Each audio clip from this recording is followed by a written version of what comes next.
हमारे साथ बिहार से बीजेपी के राज्यसभा सांसद विवेक ठाकुर जी हैं। सर, बोछा विधानसभा उपचुनाव के नतीजे आ गए हैं। बीजेपी आरजेडी वीआईपी ने वहाँ उम्मीदवार उतारा था, लेकिन आप लोग हारे हैं 36,000 से ज़्यादा वोट से आरजेडी से। क्या कारण लगता है? क्या मुकेश सहनी की पार्टी 30,000 वोट पाली इसलिए हारे, या क्या वजह है? देखिए, एक बात आपको बड़ा स्पष्ट हम बता देना चाह रहे हैं कि भारतीय जनता पार्टी में जीत की भी समीक्षा होती है। तो स्वाभाविक है, जहां विस्तृत चर्चा जीत पर हो और कारणों की समीक्षा हो, तो हार के कारण की और विस्तृत समीक्षा होगी। तो एक एक पहलू जो भी कारण बने हैं, तो इस पर नेतृत्व गहन चिंतन के साथ विस्तृत चर्चा करेगी और समीक्षा करेगी। अभी तो कुछ घंटा हुआ है, इसे थोड़ा वक्त दीजिए। इस पूरे चीज़ का जो समीक्षा होगा, उसका स्वरूप जो खड़ा होगा, वो आने वाले समय में आपको स्पष्ट रूप से दिखेगा। सर, बोछा जो है भूमिहार बहुल इलाका था। राजद इस जीत के बाद से उत्साहित है और कह रही है कि अब हम लोग ए टू जेड तक की पार्टी हो गए हैं, सभी धर्म का समुदाय का हम लोगों को समर्थन मिल रहा है। सो एमएलसी में हमारे 3 भूमिहार जीते, हम लोग बोछा में जीत गए। राजद अब कह रही है कि भूमिहार समुदाय राजद के साथ है। क्या बीजेपी का जो कोर वोट बैंक था भूमिहार अब राजद के साथ चला गया है?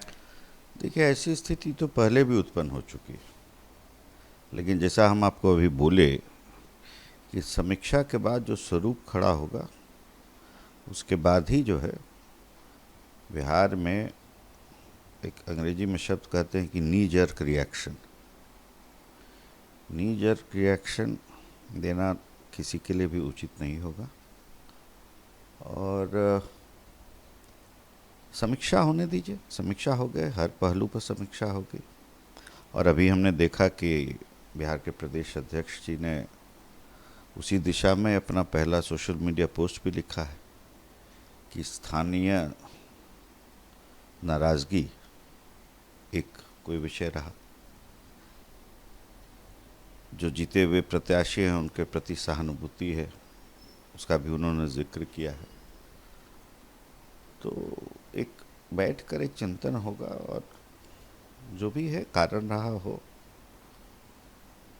सबका कोर्स करेक्शन उचित समय पे हो जाएगा और आपको दिखेगा। लेकिन सर देखिए, लालू यादव जब 1990 में सत्ता में आए थे, तो उनकी जो सियासत है वो भूमिहार विरोध की धुरी पर आगे बढ़ी और भूमिहारों ने उग्र लड़ाई लालू के साथ लड़ी थी। आप भी भूमिहार समुदाय से आते हैं, तो ये वोट बैंक क्या दरक रहा है बीजेपी का, क्या लग रहा है? इस पर एक रिएक्शन मैं चाहूँगा। मैंने आपको कहा अभी, उस समय पता नहीं आप विद्यार्थी रहे होंगे या बाल अवस्था में रहे होंगे कि ऐसी स्थिति जो है पहले भी उत्पन्न हो चुकी है और कहीं कोई गलती रही होगी उस समय भी, तो उसका निराकरण हुआ और अभी समीक्षा होने दीजिए।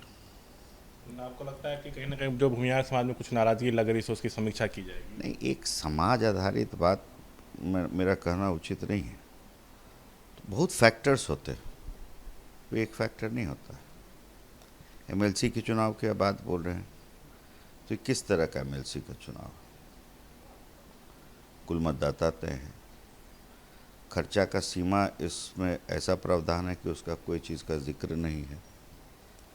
आपको साधारण एक रिटर्न फाइल कर देना है, ख़त्म। प्रश्न ये नहीं है कि क्या हुआ नहीं हुआ, प्रश्न ये है कि जो समीक्षा हो वो उचित होगी।